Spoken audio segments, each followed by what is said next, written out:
जय श्री कृष्णा। मैं डॉक्टर राजेश्वरी ऋषिश्वर फिर से एक बार आपका स्वागत करती हूँ आपके और अपने चैनल पे। आज बात करेंगे हम त्योहारों की, उत्सवों की। और त्योहार, वो भी ऐसा त्योहार जो कंटिन्यूसली 5 डेज चलता है, 5 दिनों तक त्योहार। लेकिन इस 5 दिन के चलने वाले इस महा त्योहार में कहा जाता है कि इसकी तैयारी के लिए पहले सफाई करना बहुत आवश्यक होता है। सफाई चाहे वो घर की हो, चाहे अपने मन की हो, चाहे अपने दिल की हो, चाहे अपनी बुद्धि की हो। क्योंकि अगर कहीं भी आपका कबाड़ा या आपकी गंदगी इकट्ठी हो रही है तो आपके अंदर वो हैप्पीनेस, वो स्वास्थ्य, वो खुशी, वो अमरनेस, धन, वो कुछ भी ला नहीं पाएगी। क्योंकि पहले से जो एक स्पेस होता है वो स्पेस आपका फुलफिल है।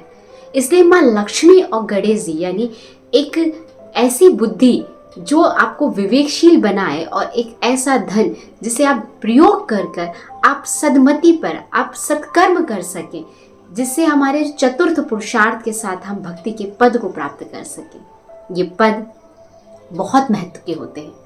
इसलिए कहा जाता है कि धनतेरस से पहले हम अपने घर की पूरी सफाई कर लें और सफाई के साथ धनतेरस वाले दिन 2 नई झाड़ू लेकर आए। यानी ऐसा नहीं कि जिन झाड़ुओं से हमने सफाई करी है वो ही रखनी है, 2 नई झाड़ू लेकर आनी है और उनका पूजन करना है।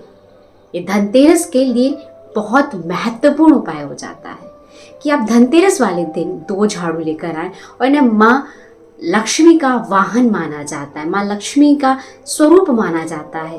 क्योंकि अगर आपके पास अपने मन को, अपनी बुद्धि को क्लीन करने की प्रोसेस है, अपने धन को सही उपयोग करने की प्रोसेस है, तो आप आने वाली अपॉर्चुनिटीज़ को दोबारा से अपने जीवन में इन्हांस कर सकते। कोई आपको लाकर कितना भी धन दे दे, आप उससे धनवान नहीं बन सकते। लेकिन आपके अंदर स्वयं इतनी सामर्थ्य उत्पन्न हो जाए कि उस धन को आप कैसे बढ़ा सकते हैं। या आपके पास कुछ भी नहीं, लेकिन आप अपने विवेक को यूज़ करके, अपने बुद्धि को यूज़ करके, अब सुमति को यूज़ करके, अच्छी मत को यूज़ करके एक माँ लक्ष्मी को अपने घर में स्थापित करें। लेकिन एक बात हमेशा याद रखिएगा कि जब भी आप माँ लक्ष्मी का पूजन करना चाहते हैं तो कभी भी नारायण को मत भूलिए। ये बहुत होता है कि मैंने देखा है दिवाली के दिन लोग माँ लक्ष्मी का तो बहुत पूजन करना चाहते हैं, माँ लक्ष्मी को तो बुलाना चाहते हैं, लेकिन नारायण को भूल जाते हैं। श्रीमद् भागवत हमेशा कहती है कि आप भक्ति का अनुसरण करिए।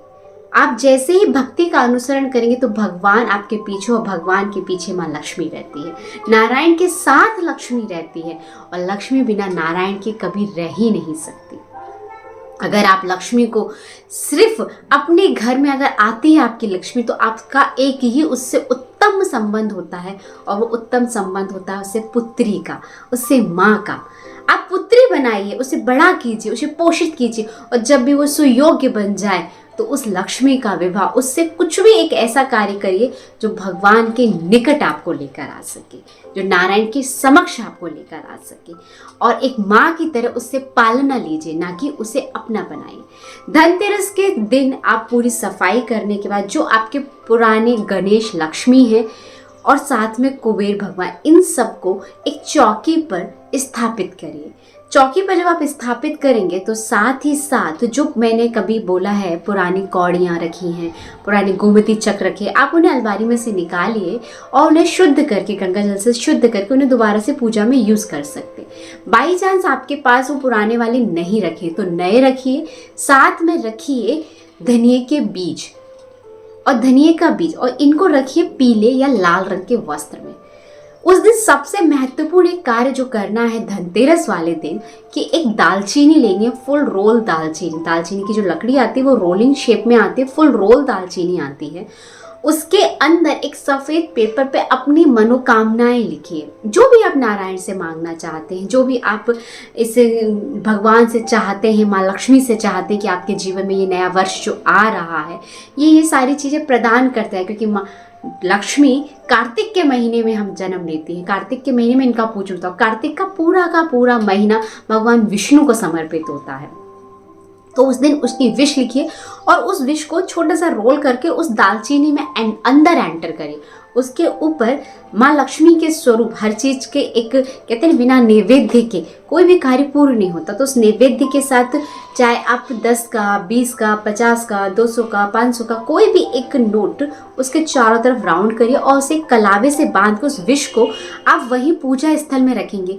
5 दिन की पूजा होती है और 5 दिन तक वो वहीं रहेगी और उसकी वैसे ही पूजन होगा।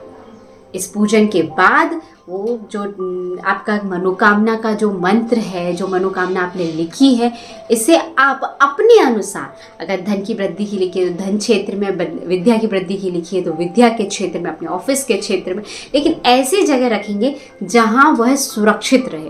मतलब दालचीनी को कोई नुकसान ना हो, उसके अंदर रखी हुई आपकी विश, आपकी मनोकामना को कोई नुकसान ना हो। ये उपाय आप धनतेरस के दिन विशेष रूप से कीजिए। धनतेरस से पहले सफाई कीजिए, भगवान के आने के स्वागत की तैयारियां कीजिए और तैयारियों के साथ ये कहिए, क्योंकि ये साल राहु का साल है और राहु मतलब अकस्मात देने वाला लाभ। और आपके जीवन में कब अकस्मात धन लाभ होगा ये आप भी नहीं जानते। अकस्मात धन लाभ मतलब स्वास्थ्य का लाभ, सुख का लाभ, आनंद का लाभ, आपके जीवन में आनंद स्थापित हो सके, यही मैं मनोकामना करती हूँ। आप सभी को धनतेरस, भगवान धनवंतरी जिनकी वजह से हमारे जीवन में स्वास्थ्य आता है, पहला सुख निरोगी काया, इसका वरदान आपको प्राप्त हो।